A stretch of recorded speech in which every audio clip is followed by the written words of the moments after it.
In this third lecture of the paper EL 5504, SAM 5 in satellite communication, third lecture, we are discussing about we just revised the earth stations and the antenna for the satellite communication and the AND links, right? Thank you. So now the next topic is the AND links.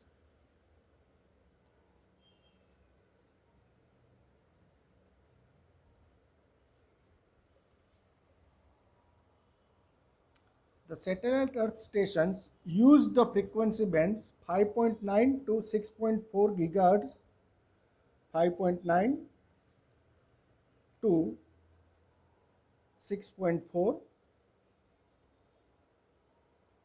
and 3.7 to 4.2 gigahertz in receive direction.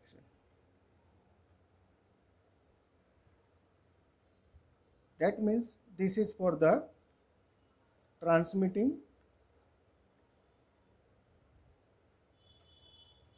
direction.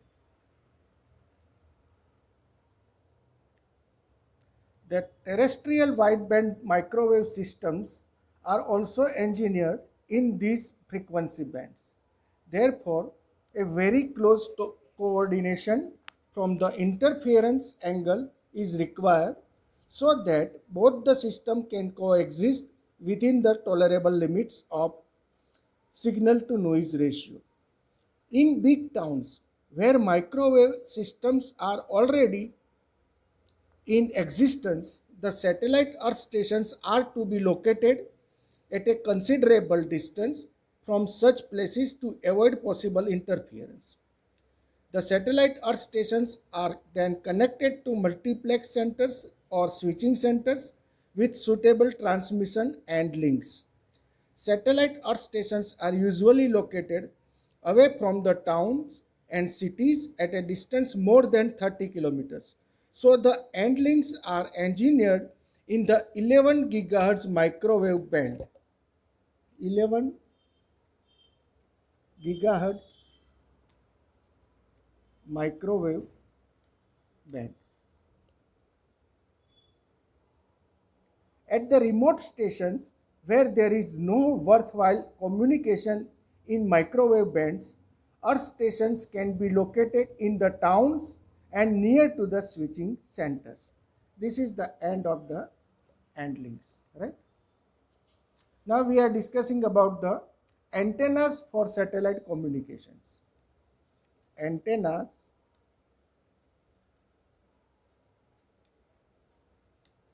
for satellite communication.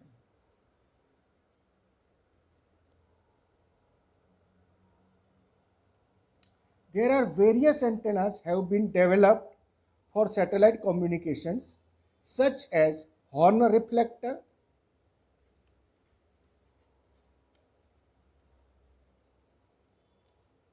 Cassegrain,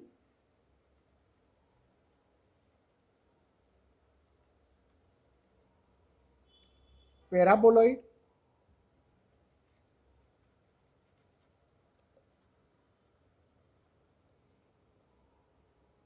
a combination of Cassegrain and horn.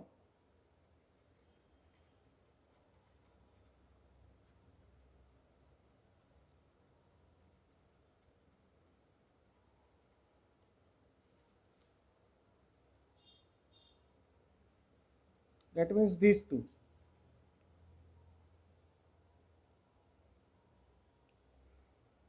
Open Cassegrain,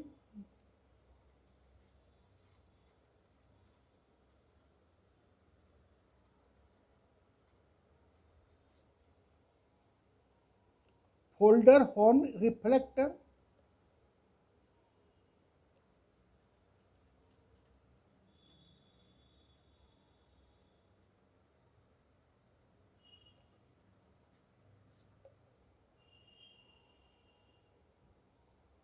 torus antenna,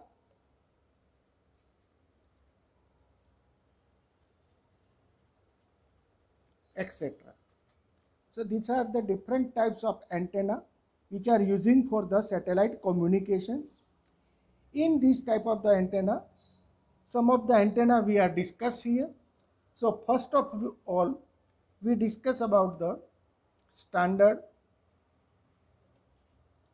Cassegrain antenna. So this is the diagram of the standard Cassegrain antenna. This is our standard Cassegrain antenna. In this type of the antennas, the electromagnetic wave radiated from the primary radiator is first reflected by the subreflector.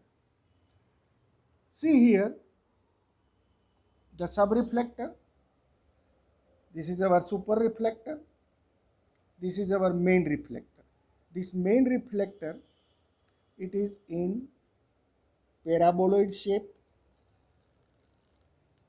This is our primary reflector.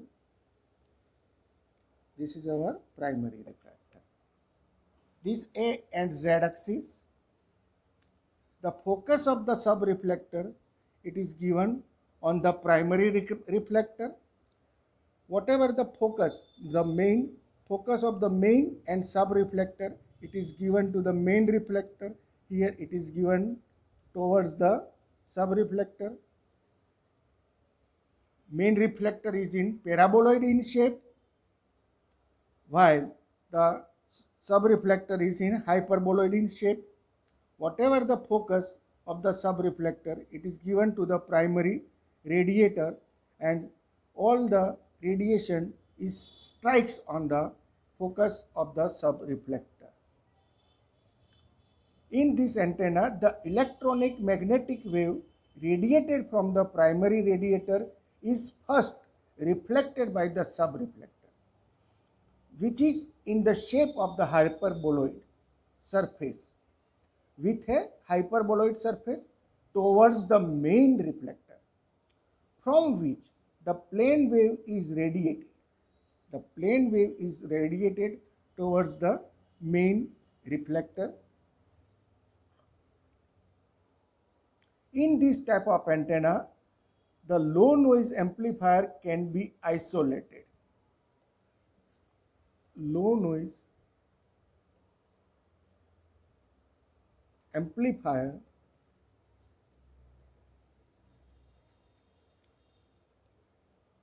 can be isolated.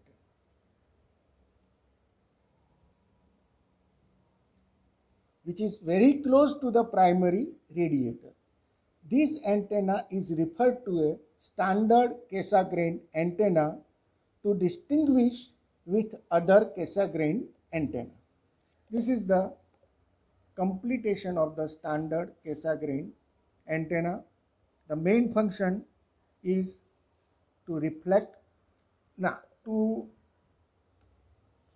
collect the signal from the satellite given to the different parts of the earth stations, and whatever the signal which is coming from the earth station, which is transferred towards the satellite. This is the main part of the standard Cassegrain antenna.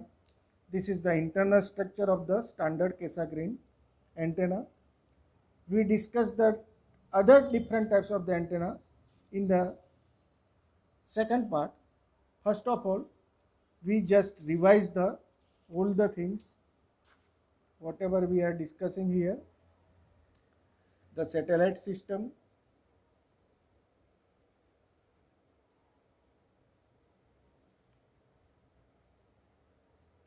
divided into two parts.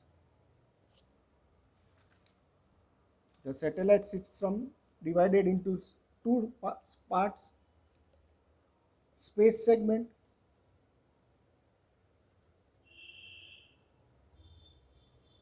ground segment.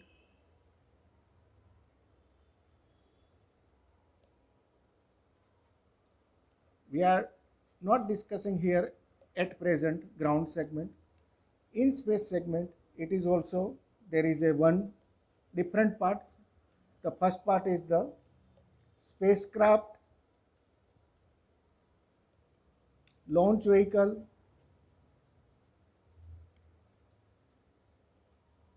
and master control facility.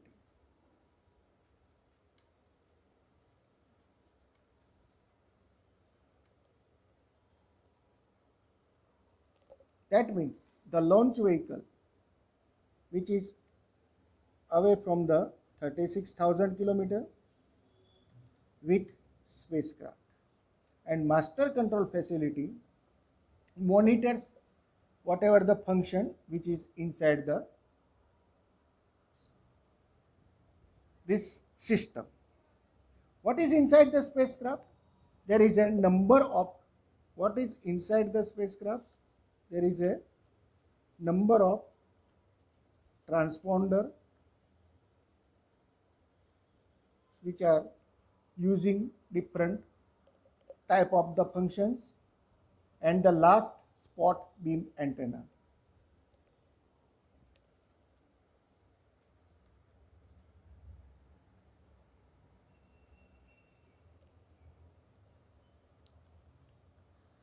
For the functioning of the all this system which is away from the earth, there is a large number of solar cells which is connected in series and parallel combination, which convert the solar energy into the form of the light energy.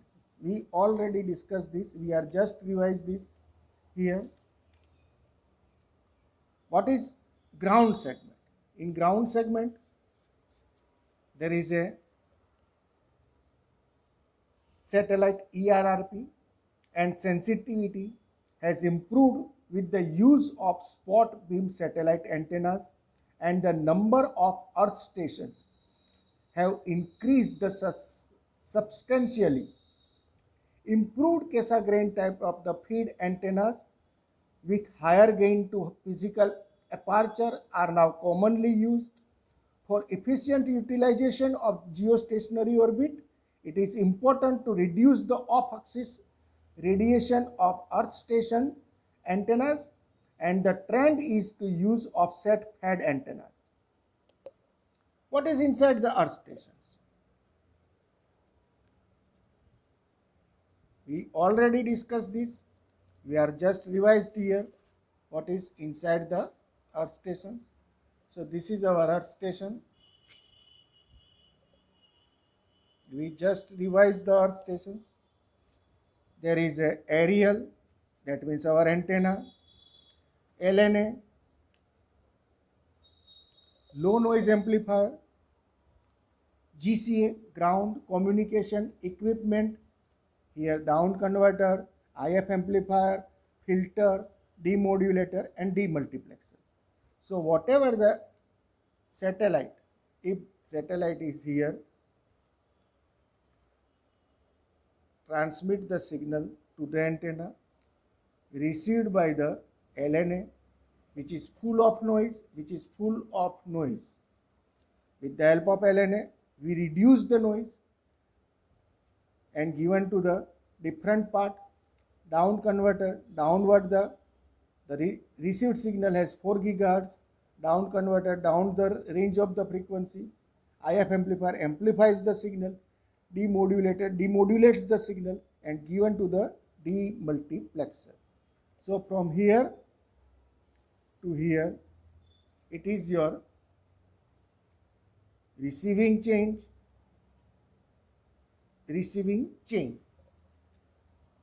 The function of different parts,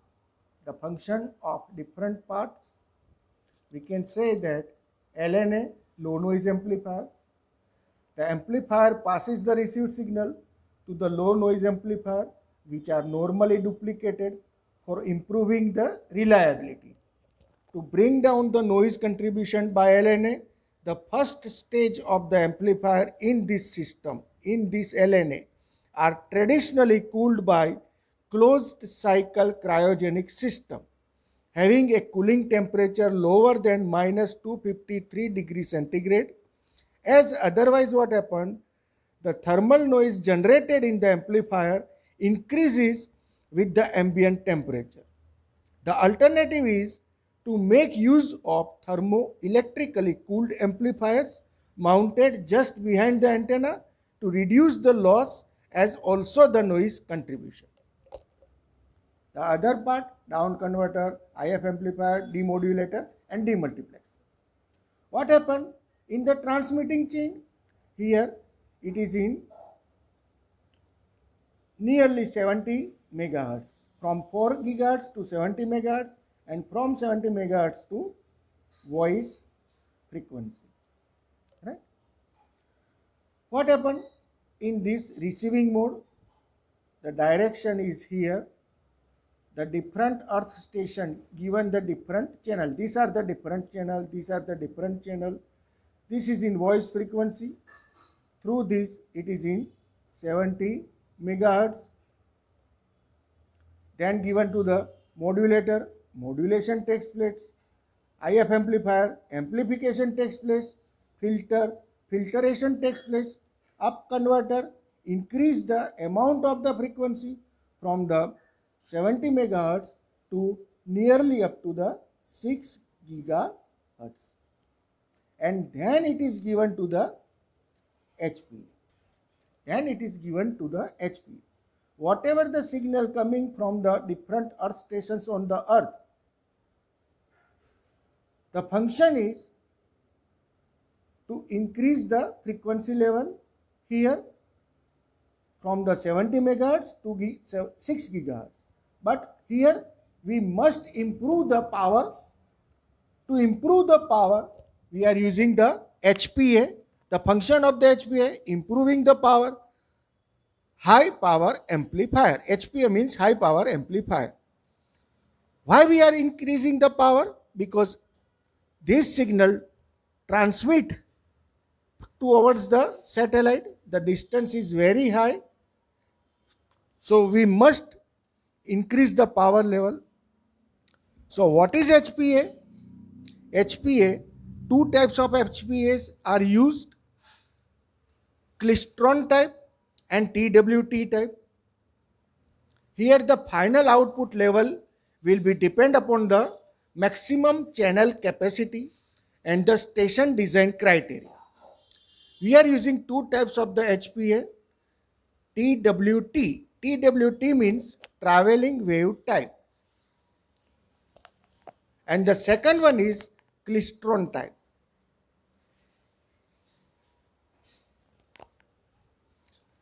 TWT type are widely used because of its wide band characteristics, while the klystron has narrow band characteristics and is frequently used on account of its simple construction and low cost. In every earth station, an additional HPA is kept as a hot standby with automatic switchover facility. What is the function of GCE in multiplexer? GCE and multiplexer, or we can say demultiplexer.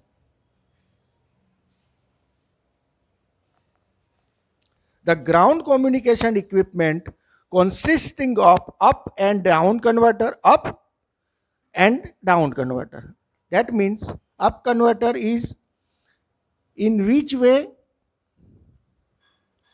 In transmitting section. Down converter is in which way? In receiving chain, right? And also there is a IF modulators and demodulators. Modulators is in transmitting way, demodulators in receiving chain. These transfer the signal from 70 megahertz range to 6 gigahertz range. 70 megahertz range to 6 gigahertz range. Here from 4 gigahertz range to 70 megahertz. From this 70 megahertz to voice frequency. From this voice frequency to 70 megahertz, like this.